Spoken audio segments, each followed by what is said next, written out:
Hello friends, આજે આપણે બનાવીશું આખા વરસ માટે 15 થી 20 જ મિનિટમાં ઇન્સ્ટન્ટ આમળાનું અથાણું. તો ચાલો આપણે આમળાના અથાણાની રેસીપી જોઈ લઈએ. ફ્રેન્ડ્સ, રેસીપી સારી લાગે અને હજી સુધી મારી ચેનલને સબસ્ક્રાઈબ ના કરી હોય તો પહેલાં સબસ્ક્રાઈબ કરજો. આ અથાણું ભાખરી પરોઠા જોડે ખાઈ શકો છો અને એકવાર બનાવીને આખા વર્ષ માટે સ્ટોર પણ કરી શકો છો. તો તેના માટે મેં અહીં 500 ગ્રામ જેટલા આમળા લીધા છે. આમળાને મેં પહેલેથી જ ધોઈને સાફ કરી લીધા છે. હવે આપણે આમળાને બાફવાના છે. તો તેના માટે આપણે ઢોકળિયામાં પાણી ગરમ કરવા માટે મૂકીશું અને તેની ઉપર આ રીતની કાનાવાળી પ્લેટ આવે છે તે મૂકી આપણે વરાળે આમળાને બાફી લઈશું. જો આ રીતનું ઢોકળિયું ના હોય તો તમે કોઈ પણ કાનાવાળી ચાયણી લઈને તમે તેમાં આમળા બાફી શકો છો.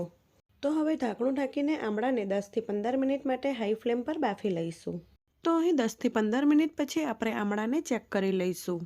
આ રીતે ચપ્પુથી ચેક કરી લેવાના. તો તમે જોઈ શકો છો આપણા આમળા એકદમ સરસ બફાઈ ગયા છે અને આમળાનો કલર પણ પહેલાં કરતાં ચેન્જ થઈ ગયો છે. તો હવે આપણે ગેસની ફ્લેમ બંધ કરી દઈશું. આમળાને કાનાવાળી પ્લેટમાંથી કાઢી થોડાક ઠંડા થવા દઈશું. હવે આમળા ઠંડા પડે છે ત્યાં સુધી આપણે તેના માટેનો મસાલો બનાવી લઈએ. તો એક પેન લઈ તેમાં આપણે 1.5 ટેબલસ્પૂન જેટલા મેથીના દાણા ઉમેરીશું.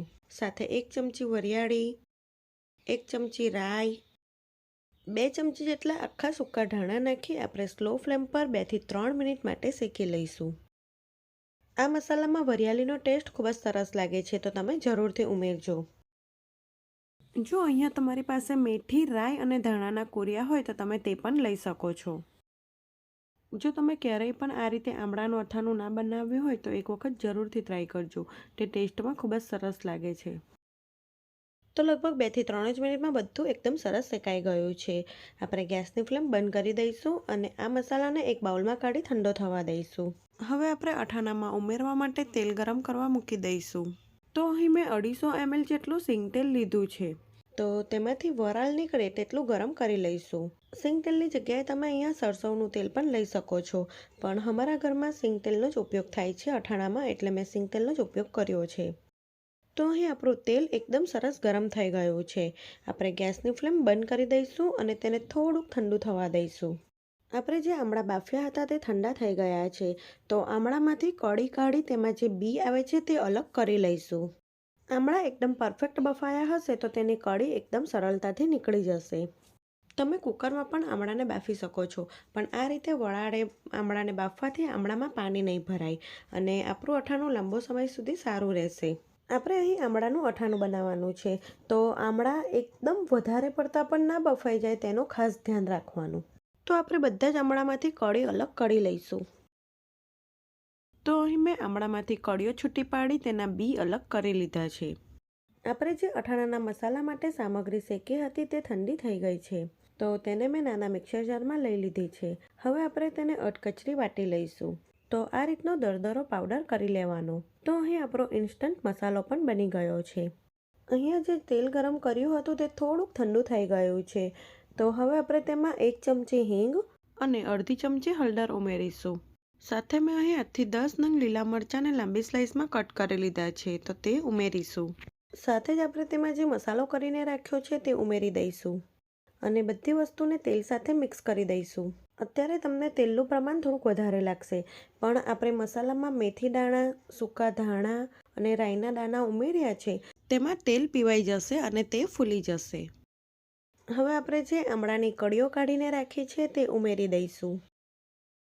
સાથે જ આપણે તેમાં 1.5 ટેબલસ્પૂન જેટલું મીઠું, 1 ચમચી લાલ મરચું પાવડર અને 1 ચમચી કલોંજી નાખી સારી રીતે મિક્સ કરી દઈશું. ફ્રેન્ડ્સ, તમને મારી રેસીપીઓ સારી લાગે અને હજી સુધી મારી ચેનલને સબસ્ક્રાઈબ ના કરી હોય તો પહેલાં સબસ્ક્રાઈબ કરજો.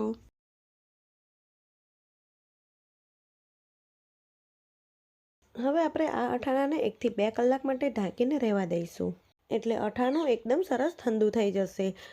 અથાણું એકદમ સરસ ઠંડુ થાય પછી જ તમારે કાચની બોટલમાં ભરવાનું. તો લગભગ 2 કલાક પછી આપણું અથાણું એકદમ સરસ ઠંડુ થઈ ગયું છે. પણ આ અથાણાને તમારે 24 કલાક રાખી પછી તમે ખાઈ શકો છો, એટલે આમળામાં એકદમ સારી રીતે મસાલાનો ટેસ્ટ આવી જશે. હવે આ અથાણાને આખા વરસ માટે સારું રાખવા માટે કાચની એરટાઇટ બરણીમાં ભરી લેવાનું. તો અહીંયા તમારી કાચની બરણી એકદમ સરસ કોરી અને ચોખ્ખી હોવી જોઈએ. તેમાં બિલકુલ પણ ભેજનું પ્રમાણ ના હોવું જોઈએ. તો આપણે કાચની બોટલમાં અથાણું ભરી લઈશું.